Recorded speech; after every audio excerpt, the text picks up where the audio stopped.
South Korean prosecutors have indicted a former Seoul bureau chief of the Japanese daily newspaper Sankei Shimbun on suspicion of defaming President Park Geun-hye. The indictment may trigger arguments on freedom of the press and could have an impact on bilateral relations. A column written by Tatsuya Kato appeared on the newspaper's website in August.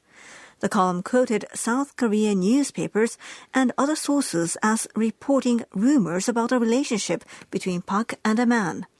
Prosecutors in Seoul indicted Kato on Wednesday without detention.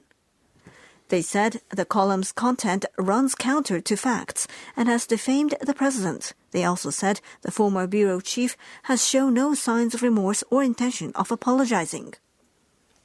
The Japanese and South Korean governments are exploring the possibility of talks between Japanese Prime Minister Shinzo Abe and Park at international meetings to be held next month. If they meet, it will be the first time since the two leaders took office within a few weeks of each other. Japan's top government spokesman has called the indictment of a Japanese journalist by South Korean prosecutors extremely regrettable.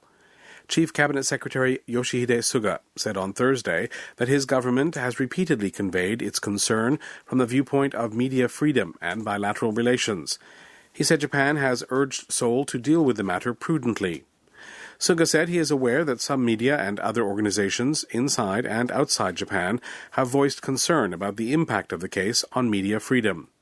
He said it is very regrettable that South Korean authorities went ahead with the indictment despite such concerns. Suga said that in a democratic country, freedom of speech deserves the utmost respect. He said the indictment is far from the common practice of the international community, suggesting that Tokyo will again convey its concern to Seoul. Some South Korean newspapers have expressed concern over the indictment of a Japanese journalist.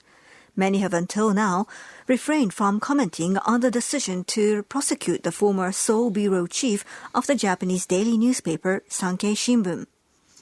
But the Korea Times newspaper said in its Thursday morning edition that the international community is worried the case could be an example of infringement upon media freedom.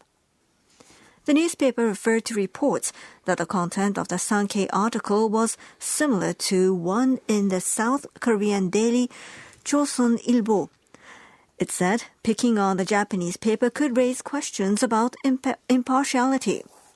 Another South Korean daily, the Geun-hye Shimbun, quoted experts who said the indictment bucked a global trend toward stressing freedom of expression.